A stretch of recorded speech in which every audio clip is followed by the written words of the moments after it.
चौथे टी20 में हार्दिक पांड्या का बंटा हो गया धार, दोस्त ने ही कर दिया बेड़ा गर्क। पहले बनाई दोस्ती, फिर आए हार्दिक पांड्या के करीब और चौथे टी20 में कर दिया दगा। हार्दिक पांड्या को न्यूजीलैंड के कप्तान से दोस्ती करना पड़ गया महंगा। अब पांचवें टी20 में लेंगे बदला।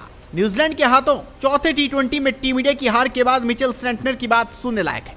सेंटनर ने इस मैच में 26 रन देकर 3 विकेट लिए। उन्होंने संजू सैमसन को बोल्ड करके उनकी परेशानियां बढ़ा दी और फिर हार्दिक पांड्या बुमराह के विकेट भी ले लिए। न्यूजीलैंड ने इस मुकाबले को 50 रनों से जीत लिया। सेंटनर ने बताया कि हार्दिक पांड्या को फ्लाइट लेती गेंद पर चकमा देकर कैच आउट करा, क्योंकि वो जानते थे कि पांड्या को कैसे निपटाना है। आईपीएल से मिचेल सेंटनर को फायदा मिला। मैच के बाद उन्होंने कहा, मैंने मुंबई इंडियंस के नेट सत्र में हार्दिक को काफी गेंदबाजी की है और वो मुझे जानता है, मैं उसे जानता हूं। इसलिए मुझे लगता है कि उस स्थिति में डिफेंसिव रहना ही एकमात्र तरीका है जिससे हम वो मैच जीत सकते थे, क्योंकि जब भारतीय टीम लय में होती है तो उसे रोक पाना काफी मुश्किल होता है। सेंटनर ने मैच के बाद कहा, मुझे लगता है कि मेरा काम थोड़ा रक्षात्मक होकर गेंदबाजी करना और इस तरह से विकेट लेना है। कई बार समझदारी से काम लेना पड़ता है। 6 सिंगल रन देना अच्छा विकल्प है। हमने काफी पावर हिटिंग और बड़े स्कोर देखे हैं, इसलिए मुझे लगता है कि टी20 मैचों में स्पिनर की भूमिका दबाव बनाना और विकेट लेना है। अगर आप बड़े स्कोर का बचाव कर रहे हैं तो रन रेट को बढ़ने दें। अगर स्कोर कम है तो इन बल्लेबाजों को रोकने का एकमात्र तरीका विकेट लेना है। इसलिए मुझे लगता है कि ये सब परिस्थितियों के अनुसार ढलने